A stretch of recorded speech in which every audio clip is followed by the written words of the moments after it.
बिस्मिल्लाहिर्रहमानिर्रहीम। आज की क्लास में हम देखेंगे मैट्रिसेस के बारे में। मैट्रिक्स आपके लिए नया लफ्ज़ होगा। मैट्रिक्स सिंगल और जब हम काफ़ी सारे मैट्रिक्स को ऐड करते हैं तो वो मैट्रिसेस बन जाते हैं, ठीक है। तो मैट्रिसेस मीन मतलब जब हमने डायग्नोज करना होता है ना अपने ऐड को, अपनी ये ऐड चलाया, आप सबने क्लाइंट हंटिंग के ऐड चला लिए होंगे। तो अब ऐड चलाना काफ़ी नहीं है, बहुत से लोगों को, बहुत से मार्केटर्स को सिर्फ ऐड चलाना आता होता है। उन्हें ये नहीं पता कि ऐड को चेक कैसे करना है कि ठीक चल भी रहा है या नहीं चल रहा, ठीक है। तो उनको हम किन चीज़ों से चेक करते हैं? मैट्रिसेस के ज़रिए। मैट्रिसेस क्या होते हैं? ये सारे ये जो जैसे है ना रिज़ल्ट, रीच, फ्रीक्वेंसी, ये सारे नंबर्स जो लिखे हुए हैं, ये क्या हैं? ये मैट्रिसेस हैं, ठीक है। तो आज हम मैट्रिसेस के बारे में डिटेल में पढ़ेंगे। इस टॉपिक पर हमारा एक और भी थोड़ा एडवांस लेवल का, आप इसको इंटरमीडिएट लेवल कहेंगे आज वाले लेक्चर को, थोड़ा एडवांस लेवल का भी होगा और फिर हम कस्टम मैट्रिसेस भी बनाना सीखेंगे। वो हम अपना इस लेक्चर के बाद जब हम वेबसाइट सेल्स के बारे में पढ़ेंगे ना तब वो देखेंगे, ठीक है। Anyone can create a campaign. The difference between a beginner and a professional media buyer is not the setup. Setup तो सभी को मतलब आता ही है, वो बहुत आसान है सेटअप, कैंपेन चलाना, कैंपेन का ऑब्जेक्टिव चूज कर लिया, गोल चूज कर लिया, सेटअप तो हो गया। लेकिन it is what happens after the campaign goes live. Reading data correctly, diagnosing problems, and making the right decision is what gets results for clients. Today, you will learn every essential metric with its formula so you can read any campaign like a professional from day one. ठीक है। मेरे student होने का फ़ायदा आपको ये है कि आपको सारी चीज़ें जो अमूमन लोग मिस कर जाते हैं वो आपको प्रो लेवल की आती होंगी। तो सबसे पहले जो है रीच एंड विजिबिलिटी मैट्रिसेस हैं, ठीक है। Reach and visibility, how many people are seeing your ad, ठीक है। तो अब उसमें जो पहला मैट्रिक्स है प्रॉपर, वो क्या है? रीच। रीच क्या चीज़ है भला? Unique people who saw your ad at least once. कितने लोगों ने, कितने बंदों ने आपका ऐड देखा, वो क्या कहलाता है? रीच कहलाता है, ठीक है। फिर उसके बाद इम्प्रेशन। इम्प्रेशन का मतलब है total time your add was displayed on any screen. कितनी बार आपका ऐड शो हुआ या देखा गया, ठीक है। तो अब फॉर एग्जांपल मैं अगर हम यहीं देखें तो एक बंदा है, उसने एक ऐड को 10 बार देखा फॉर एग्जांपल। तो 10 इंप्रेशन कितने हो गए? 10 हो गए और रीच कितनी हुई? एक हुई। एक बंदे ने जितनी बार भी देखा रीच नहीं बढ़ेगी, रीच वो एक रहेगी, लेकिन जितनी बार देख लिया उसने वो इंप्रेशन हो जाएगा, ठीक है। तो इस तरह यूनिक पीपल का मतलब है एक बंदे ने चाहे 20 बार देख ले, चाहे 5 बार देख ले, रीच एक ही रहेगी एक बंदा जब देखेगा। लेकिन इंप्रेशन का मतलब ये है कि जितनी बार वो देखेगा वो इंप्रेशन काउंट होते जाएंगे, ठीक है। तो आई होप कि आपको समझ आ गई होगी। हम इसको यहाँ प्रैक्टिकली भी देख लेते हैं। यहाँ ना काफ़ी सारे मैट्रिसेस प्रीसेट बने होते हैं जो मेटा हमें देता है, जैसे परफॉर्मेंस एंड क्लिक्स है, मैसेजिंग एंगेजमेंट है, परफॉर्मेंस है।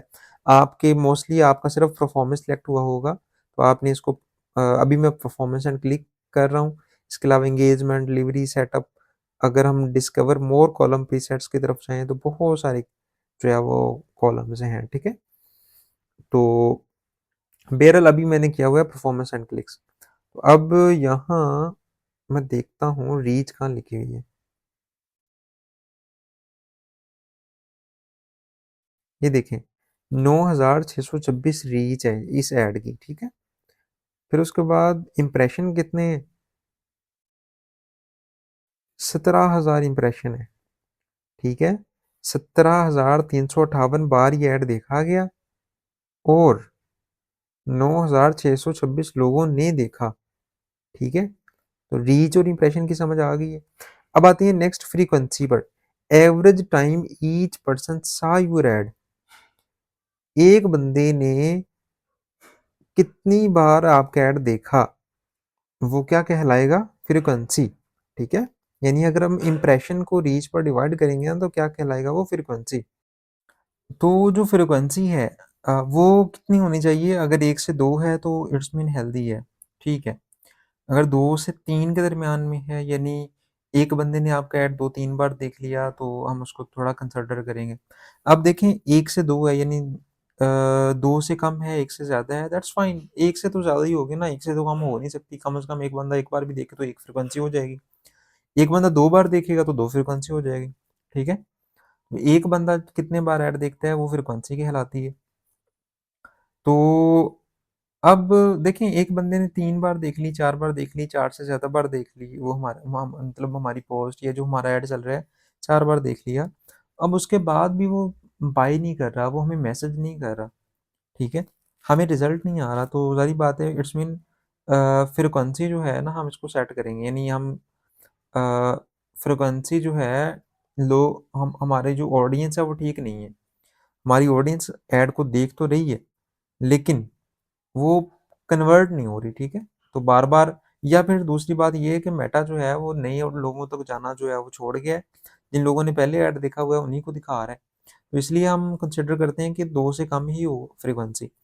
और अगर हम अवेयरनेस के ऐड चला रहे हैं ना, यहाँ एक चीज़, अवेयरनेस के लिए ये रूल थोड़ा उल्टा है। अवेयरनेस का मकसद क्या होता है कि एक बंदा ज़्यादा से ज़्यादा बार हमारा ऐड देखे, ताकि उसके ज़हन में हम ब्रांडिंग हो जाए ना, यानी उसके ज़हन में हमारा जो बिज़नेस का नेम है वो याद रह जाए। तो यहाँ फ्रीक्वेंसी हमने अवेयरनेस कैंपेन पर 7, 8, 10 तक भी लेके जानी होती है, ठीक है? 7, 8, 10 तक भी जा रही है ना, इट्स मीन फाइन। हम यही चाहते हैं कि ज़्यादा एक बंदा ज़्यादा से ज़्यादा बार जो है वो ऐड को देखे। तो अगर तो फ्रीक्वेंसी हाई है, fix for high frequency, upload a new creative, expand your audience, location और एज रेंज, और create a new ad set, ठीक है? फिर उसके बाद पार्ट 2 आता है एंगेजमेंट एंड कॉस्ट मैट्रिसेस। सबसे पहले आता है CTR. CTR click through rate.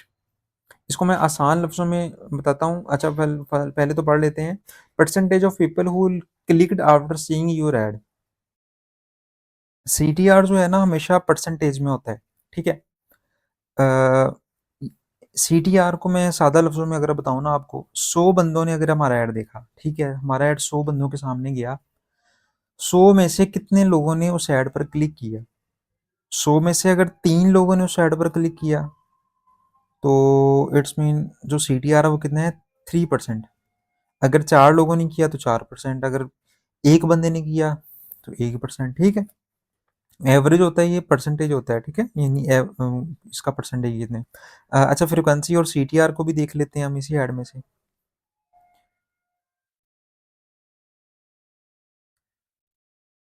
जैसे अभी ये सीटीआर है, ये 0.86 है, ठीक है? और फ्रीक्वेंसी देखते हैं, ये फ्रीक्वेंसी है, ये कितनी है? 1.80, ठीक है? तो सीटीआर जो है ना, वो एवरेज जो होता है 0.5% टू 1.5% होता है। और अगर 1.5 से 3% तक है तो स्ट्रॉन्ग है, अगर 3% से ऊपर है तो एक्सीलेंट है, ठीक है? और अगर 0.5% से भी कम है, इट्स मीन हमारे ऐड में कोई मसला है। अच्छा, एक चीज़ मैं बार बार बोलूँगा, अभी फ़िलहाल बता रहा हूँ कि ये सारी चीज़ें हमने कब देखनी होती हैं। आपको इन चीज़ों का पता तो होना चाहिए, लेकिन अगर आपका ऐड अच्छा परफॉर्म कर रहा है ना, तो सीटीआर चाहे 0.5% है, आपने नहीं छेड़ना। फ्रीक्वेंसी चाहे 4 के ऊपर है, अगर आपको प्रॉफिट मिल रहा है, आपने आपने फ्रीक्वेंसी भी नहीं देखनी, आपने सीटीआर भी नहीं देखना, क्योंकि हम ऐड क्यों चलाते हैं? रेवेन्यू जनरेट करने के लिए, ठीक है? तो अ, ये सारी चीज़ें हमने कब देखनी होती है? जब हम प्रॉफिटेबल नहीं हो रहे होते, जब हम स्पेंडिंग तो कर रहे हैं, लेकिन हमें रिजल्ट नहीं मिल रहा, फिर हम देखते हैं कि भाई फ्रीक्वेंसी तो नहीं बढ़ गई, सीटीआर क्या है? अगर लेट्स सपोज सीटीआर अच्छा नहीं है, तो फिर हम क्या करते हैं? Rewrite the first line of primary text, ठीक है? जैसे हमने हुक हुक मैंने बार बार बोला था, फिर उसके बाद change the image, try a human face, make the offer clearer, fix the headline, ठीक है? सीटीआर देखें कब स्ट्रॉन्ग होगा? अगर आपका ऐड रोकेगा, एक बंदे को स्क्रॉल कर रहा है, एक बंदा वो रुकेगा आपके ऐड को देख के, तभी वो क्लिक करेगा ना। तो इट्स मीन हमें क्रिएटिव पर जो है वो फोकस करना होता है, ठीक है?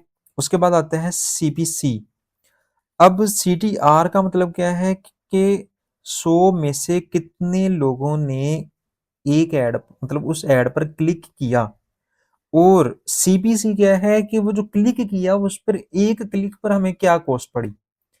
किसी बंदे ने हमारे ऐड पर क्लिक किया, और उस एक क्लिक के बदले हमने मेटा को, हमने फेसबुक को कितने पैसे दिए, ये क्या है, CPC, how much you paid for each link click, ठीक है।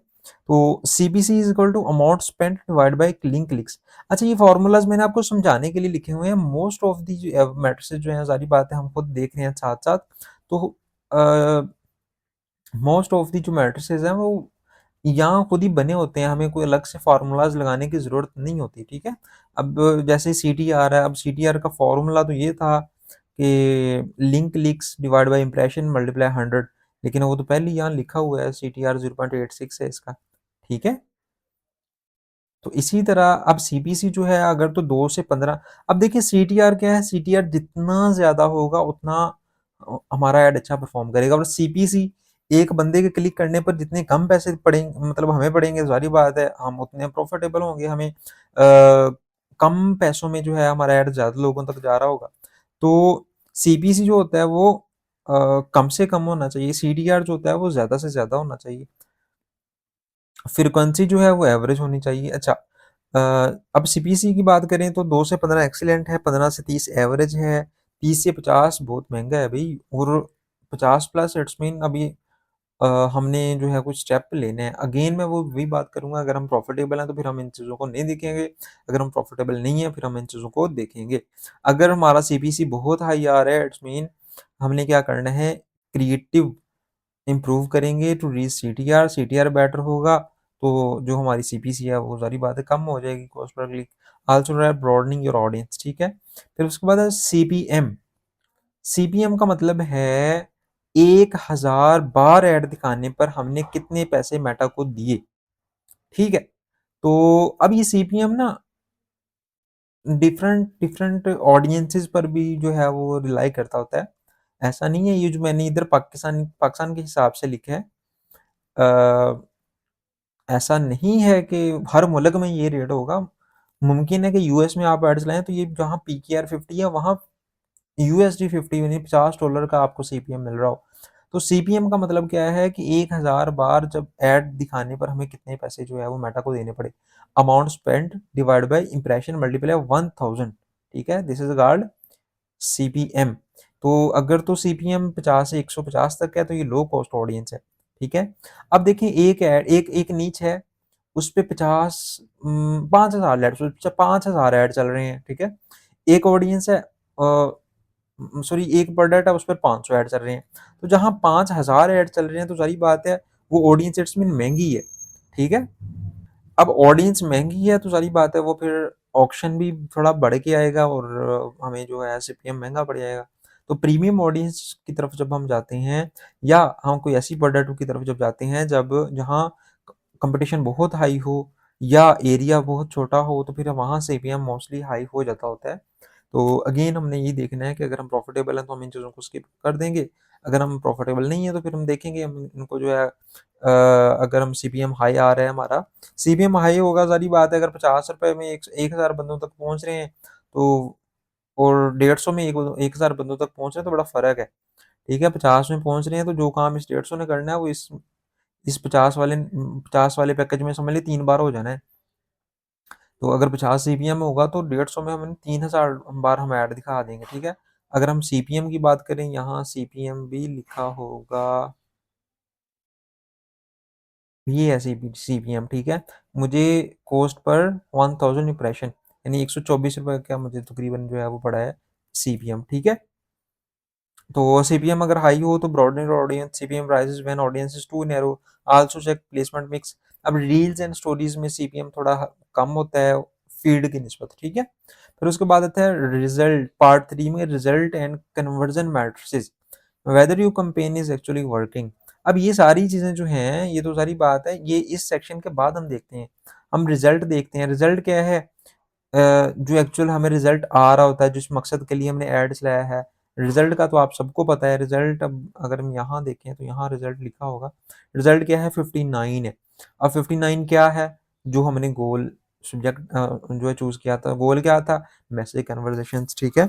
अब आपने आपने पेज लाइक्स की कंपेन चलाई है, वहाँ रिजल्ट क्या था, वहाँ 1000-1500 लाइक्स शो हो रहे होंगे, तो वो रिजल्ट है, ठीक है। तो रिजल्ट्स मीन जिस मकसद के लिए हमने ऐड चलाया है, ठीक है। फिर उसके बाद कोस्ट पर रिजल्ट का मतलब है कि हमें एक रिजल्ट कितने का पड़ा। जैसे आपको कोस्ट पर लाइक पढ़ रहा था ना, एक तो हमने टोटल लाइक्स देखे कितने मिलेंगे, वो रिजल्ट था। और जो कोस्ट पर लाइक जब हमने काउंट किया था वो क्या था, सीपीआर था, cost per result. The most important metric can campaign.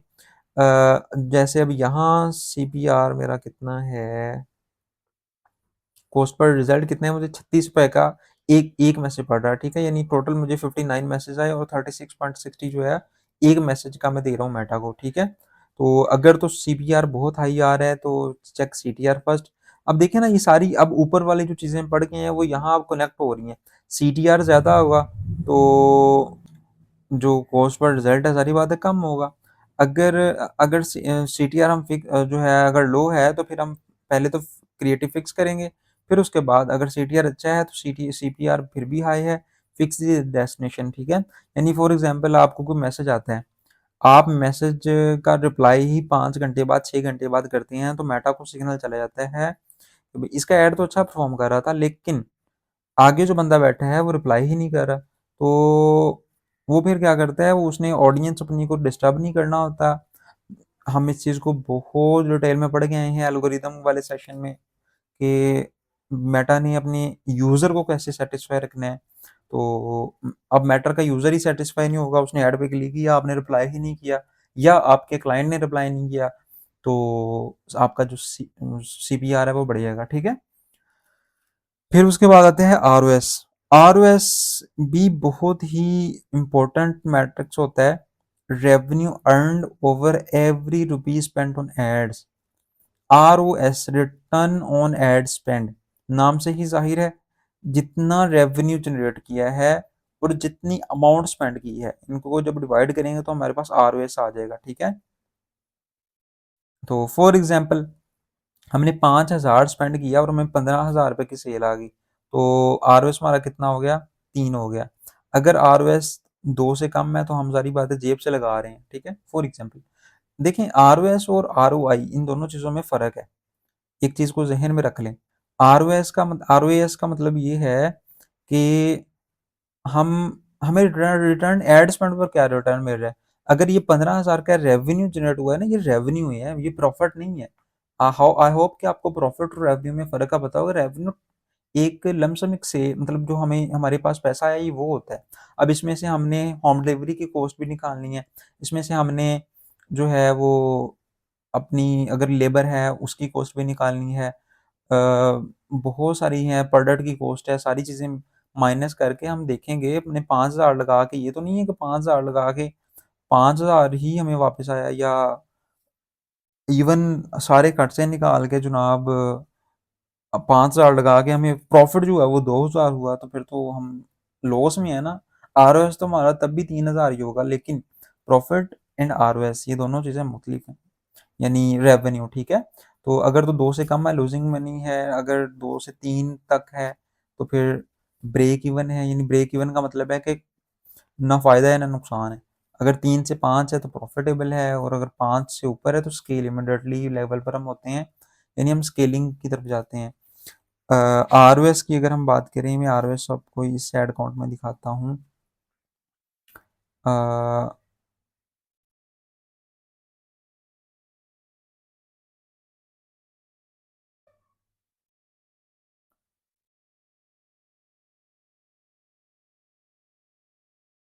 ये है जी आरओएस, देखें 4.39 आरओएस, ठीक है। अच्छा एक बात बताएं, आरओएस ज़्यादा होना चाहिए ये कम होना चाहिए?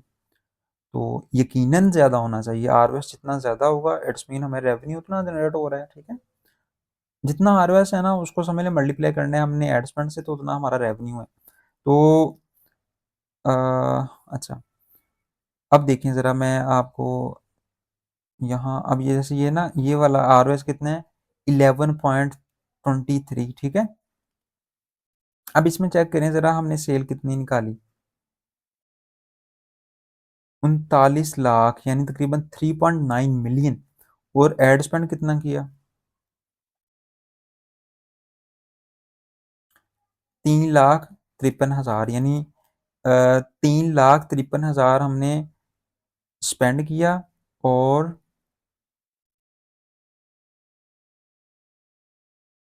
हमें आ गई जनाब 3 मिलियन, सॉरी ऑलमोस्ट 4 मिलियन, ठीक है। अगर इसमें थोड़े से वो कितना फ़र्क है, 32,000 का फ़र्क है 4 मिलियन होने में। तो अब इसका आरवीएस कितना बना, 11.33, दैट इज़ ह्यूज। 11.33 लोगों का ख्वाब होता है कि मैं इतना आरवीएस आए, ठीक है। मोस्टली 3, 4, 5 ही होता है। तो बहरहाल अब ज़्यादा भी आ सकता है, ये आपकी स्ट्रैटेजी वगैरह पर डिपेंड करता है। तो आरओएस और आरओआई की समझ आ गई है। आरओआई का मतलब क्या है, आरओआई का मतलब है रिटर्न ऑन इन्वेस्टमेंट। अब इन्वेस्टमेंट में क्या है, इन्वेस्टमेंट में अगर आपका क्लाइंट है तो यकीनन वो एड स्पेंड भी कर रहा है, वो आपको फी भी दे रहा है, वो आपको वो लेबर, अगर वो प्रोडक्ट भी बनवा रहा है तो प्रोडक्ट को भी, वो उस लेबर को भी फी दे रहा है, वो होम डिलीवरी की भी चार्जेस दे रहा है। तो सारे अपने खर्चे निकालेगा, साइड पे रखिएगा, फिर जो उसको रेवेन्यू आया उसमें से माइनस करेगा, तो वो जो प्रॉफिट है उसको हम कहेंगे आर ओ आई, ठीक है। तो आर ओ एस और आर ओ आई, ये दोनों क्या है, डिफरेंट चीजें हैं। फिर उसके बाद अमाउंट स्पेंट है। अमाउंट स्पेंट सीधी सीधी बात है भाई, जितनी अमाउंट हमारी स्पेंड हो गई है, एक्सपेक्टेड स्पेंड जो है वो daily budget multiply days running, ठीक है। डेली बजट हमने कितना लगाया हुआ था और कितने दिन ऐड चल पड़ा, तो वो हमारा क्या होता है, अमाउंट स्पेंड हो जाता है। उसके बाद है वीडियो मैट्रिसेस। वीडियो मैट्रिसेस में हुक रेट है। अब हम अब बहुत मतलब बहुत बार हम हुक की बात कर चुके हैं पिछले लेक्चर्स में। हुक क्या होती है, पहले 3 सेकंड कितने लोगों ने ऐड को देखा, तो हुक हुक रेट है, ठीक है। Hook rate is equal to 3 second video plays divide by impression multiply 100, ठीक है। तो ये इसका फॉर्मूला होता है। तो अगर तो ये 15% से कम है, यानी आप 100 में से 15 लोगों ने भी आपके इवन पहले 3 सेकंड भी नहीं देखे, तो पहले 3 सेकंड नहीं देखेंगे तो अगली वीडियो कैसे देखेंगे। तो इट्स मीन जो हमारे पहले 3 सेकंड है ना, इट्स मीन जो हुक है वही ठीक नहीं है। फिर उसके बाद 15 to 25% जो है एवरेज, ठीक है। और अगर 25 to 40% हमारे पहले 3 सेकंड सुन रहे हैं तो it's mean strong hook, and 40 plus है, 40% प्लस है तो एक्सीलेंट। इसको हम स्केलिंग की तरफ लेके जाते हैं। स्केलिंग क्या होती है इसको हम डिटेल में पढ़ेंगे जब हम सेल्स की ऐड की तरफ आएंगे, ठीक है। फिर उसके बाद अगर लो हुक रेट है तो फिर show the most interesting and surprising moment first, ask a question, show the end result before the process, ठीक है। तो लोगो वगैरह बाजूकात हम लगा देते हैं इंट्रोडक्शन में, 3, 4 सेकंड, 5 सेकंड ऐसी जो है हम ज़ाया कर देते हैं। तो उन्हीं 3, 4 सेकंड ने जो है वो फैसला करना होता है कि यूज़र ने आगे भी वीडियो देखनी है या नहीं देखनी है, ठीक है। ये हुक रेट हो गई। फिर उसके बाद होल्ड रेट जो है, percentage who watch the completion after the first 3 second, 3 second के बाद कितने, मतलब कितने लोगों ने जो है वो ऐड देखा। अगर 15% से कम है तो सारी बात है, अब ये होल्ड रेट भी जितना कम होगा तो सारी बात है उतना हमें नुकसान होगा, हुक रेट भी जितना कम होगा उतना नुकसान होगा, जितना ज़्यादा होगा उतना हमें फ़ायदा होगा। बिलो 15% है तो कंटेंट नॉट इंगेजिंग है, 3 सेकंड के बाद जो है वो लोग स्क्रॉल कर गए। उसके बाद 15 से 25% है तो एवरेज है, 25 से 40% है तो स्ट्रॉन्ग कंटेंट है, 40% प्लस है तो एक्सीलेंट है। ये क्या है, होल्ड रेट, ठीक है। Hold rate make shorter videos, ठीक है, 7 से 15 सेकंड की वीडियो हम बनाएंगे। Remove slow middle sections, keep energy and pacing high throughout, add captions, ठीक है। अब ये चीज़ भी बहुत इंपॉर्टेंट है। 85% जो ऑडियंस होती है वो जो स्क्रॉलिंग करी होती है तो साइलेंट पे लगा के करी होती है, वो कुछ भी सुनना नहीं चाह रही होती, ठीक है। तो अगर हम अपना कैप्शंस को ऐड कर लेना तो हम उस 85% को कवर कर सकते हैं। एक बंदा स्क्रॉल कर रहा है और उसने साइलेंट पे लगाया हुआ है, वो आवाज़ तो सुन ही नहीं रहा, तो आप जो भी बोल रहे हैं उसे सुनेगा ही नहीं। तो एटलीस्ट कैप्शन लिखे होंगे तो कैप्शन पढ़ते रहेगा ना, तो वो मुमकिन है कि वो रुक जाए, ठीक है। तो इसलिए हम कैप्शंस को ऐड करते हैं। फिर उसके बाद part 5, most important part, ad quality diagnostics, ठीक है।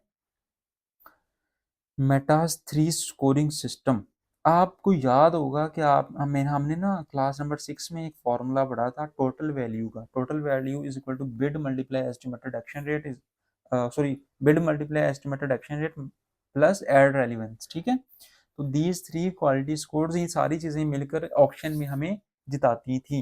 ऑक्शन में जब हमने जीतना था तो हमने यूज़र को कैसे जो है वो अपना सारी चीज़ें हम पढ़ चुके हैं, वो कैसे जो है वो एंगेज रखना है। एट द एंड हमने जो मेटा का यूज़र है उसे क्या करना है, सेटिस्फाई करना है, ठीक है। तो अब वो तो एक गैस वर्क था कि हमारा ऐड अच्छा होना चाहिए, हमारा जो है कॉपी अच्छी होनी चाहिए, सारी चीज़ें होनी तो चाहिए, लेकिन क्या ऐसा सिस्टम है जिससे हमें पता लग जाए कि हम कंपैरेटर से कितने बेहतर हैं, हम कंपैरेटर से नीचे तो नहीं है। तो यकीनन है मेटा ने हमें ऐसा सिस्टम भी दिया हुआ है, ठीक है। तो ये 3 मैट्रिसेस हैं। उसमें सबसे पहले क्वालिटी रैंकिंग आती है। क्वालिटी रैंकिंग का मतलब क्या है, how your ad quality compares to other ads competing for the same audience. Same आपकी ऑडियंस है और अ, आपका जो एड है वो दूसरे जो एड्स हैं, जो आपके कंपेटिटर्स के एड्स हैं, अगर उनको मेटा आपस में मतलब कंपेयर करे तो आपके एड का क्या लेवल है, ठीक है। तो ये क्या है, अपना क्वालिटी रैंकिंग, ठीक है। Measure image video quality, text clarity, फिर उसके बाद क्लिक बेट, ठीक है, absence of click bait, whether people find it relevant और स्पैम, ठीक है। ये सारी चीज़ें मिलकर क्वालिटी रैंकिंग पर असरअंदाज होती हैं। क्वालिटी रैंकिंग को कहाँ से चेक करना है, क्वालिटी रैंकिंग मैं यहाँ आपको दिखा देता हूँ, अपनी सारी कंपेन्स की क्वालिटी रैंकिंग दिखाता हूँ। अब क्वालिटी रैंकिंग की 3 ऑप्शंस होती हैं, एवरेज, ग्रेट, एड क्वालिटी, ठीक है। यानी एवरेज का मतलब ये, अब ये सारी चीज़ें सॉरी अबव एवरेज, एवरेज और बिलो एवरेज। एवरेज का मतलब, अबव एवरेज का मतलब ये है कि हमारे कंपेटिटर्स हैं ना, उनसे हमारा ऐड बेहतर है। अबव एवरेज का मतलब, एवरेज का मतलब यही है कि बेहतर ही है। हम खतरे की घंटी कब होती है, जब बिलो एवरेज हो, ठीक है। अच्छा अब यहाँ देखते हैं, मैं अपनी जो कंपेन्स हैं उन सभी की आपको जो है वो क्वालिटी रैंकिंग दिखाता हूँ। जैसे अब ये है क्वालिटी रैंकिंग इतनी है, बिलो एवरेज है। फिर उसके बाद अब ये है एक, इसकी क्वालिटी रैंकिंग बिलो एवरेज है।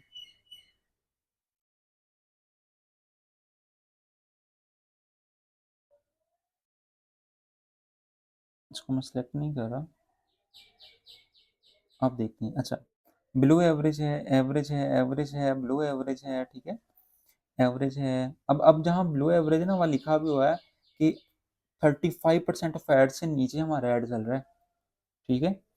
अब मैंने एक बात कही थी कि ये सारी चीज़ें हमने कब चेक करनी है, जब हमारा ऐड खराब हो, जब हमारा हम प्रॉफिटेबल नहीं हो, ठीक है। फॉर एग्जांपल वो जहाँ जो मैंने 11 का आरएस दिखाया था, अब जैसे ये 8.66 है आरओएस, अब 8.66 आरओएस ह्यूज, और इसकी जो क्वालिटी रैंकिंग है बिलो एवरेज, तो भाड़ में जाए बिलो एवरेज, ठीक है। हम क्यों ऐड चला रहे हैं, हमने रेवेन्यू जनरेट करना है, हमने प्रॉफिट जनरेट करना है, हमें अच्छा आरओएस चाहिए, ठीक है। तो लेकिन जब ये चीज़ें डिस्टर्ब हो रही होती है ना, तब हमने इन चीज़ों को फिर वाकई फिक्स करना है। अच्छा, अब ये तो होगी क्वालिटी रैंकिंग। क्वालिटी का मतलब है ओवरऑल ऐड का जो ऐड क्वालिटी कैसे है, ठीक है। फिर उसके बाद आता है अच्छा, अबव एवरेज, अबव एवरेज है, ग्रेट ऐड क्वालिटी है, एवरेज है तो इम्प्रूव क्रिएटिव है, बिलो एवरेज है तो रिडिजाइन दी ऐड, ठीक है। बिलो एवरेज है redesign image, rewrite copy, remove click bait language. Click bait language का मतलब है कि ऐसा कुछ लिख दिया जो एक्चुअल में नहीं मतलब लाइक करता, लेकिन बस हमने ऐसे ही बस अपनी तरफ से लिख दिया ताकि लोग रुक जाएं, तो इससे बैड इम्पैक्ट पड़ता है। फॉर एग्जांपल जैसे हमने वो पेज लाइक्स की कंपेन चलाई थी और उसमें हमने ऐसे ही बस लिख दिया था, लेकिन वो पेज लाइक्स की थी कंपेन, इसलिए तो हमने लिख दिया। जब हम सेल का ऐड लगाएंगे तब नहीं हम लिखेंगे इस तरह का कुछ भी, कोई फेक प्रॉमिस नहीं करेंगे, ठीक है। या ensure offer matches what the ad promises, ठीक है। तो यानी फॉर एग्जांपल हमने जो क्रिएटिव है, जो वीडियो है, उसमें हमने कह दिया कि 30% डिस्काउंट है, और जो बंदा अपना हमारी वेबसाइट पर पहुंचा वहाँ कुछ डिस्काउंट का नाम निशान ही नहीं है, तो इससे भी क्वालिटी खराब होगी, ठीक है। तो इन चीज़ों को हमने देखना होता है। फिर उसके बाद आता है engagement rate ranking. Engagement rate ranking का मतलब है your expected engagement rates compare to competing ads, ठीक है, मेड्स, likes, comments, shares and saves. तो अगर फॉर एग्जांपल दो एड्स हैं, सेम प्रोडक्ट है, सेम ऑडियंस को टारगेट कर रहे हैं, एक ने एड्स लाया और उसको पहले 2 घंटों में, फॉर एग्जांपल, ठीक है, मैं इसको, आपने कोई रूल नहीं बना लेना, मैं आपको समझाने के लिए कह रहा हूँ, पहले 2 घंटों में एक को मिल के 20 लाइक्स, ठीक है, 20 लाइक्स और 10 कमेंट्स, एक को मिले 5 लाइक्स और 2 कमेंट्स। तो अब इंगेजमेंट रेट रैंकिंग में जो है वो कौन जीता? जो पहला ऐड था जिसको ज़्यादा लाइक्स मिल गए, ज़्यादा कमेंट्स मिल गए, ठीक है। तो फॉर एग्जांपल उनका बजट भी हर चीज़ सेम थी, लेकिन जीता कौन यहाँ इंगेजमेंट रेट रैंकिंग में? जिसको लाइक ज़्यादा, जिस मतलब जिस ऐड पर लोगों ने ज़्यादा एंगेज किया, ठीक है। Tells you if people generally enjoy interacting with your ad content. तो above average people love the ad. Average का मतलब है कि हमें थोड़ा मजीद इसे एंगेजिंग बनाना पड़ेगा, लेकिन आपने इन चीज़ों एटलीस्ट इन दो मैट्रिसेस को जो है वो कर दिया करना है, इग्नोर कर दिया करना है। अगर एवरेज है या अबव एवरेज है तो इट्स फाइन। अगर बिलो एवरेज है ना और हमें रिजल्ट भी नहीं आ रहा, फिर ये टेंशन की बात है, ठीक है, creative not resonating. Below average है और रिजल्ट भी नहीं आ रहा, अगर रिजल्ट आ रहा है और बिलो एवरेज है, फिर भी हम इन चीज़ों को नहीं देखेंगे, ठीक है।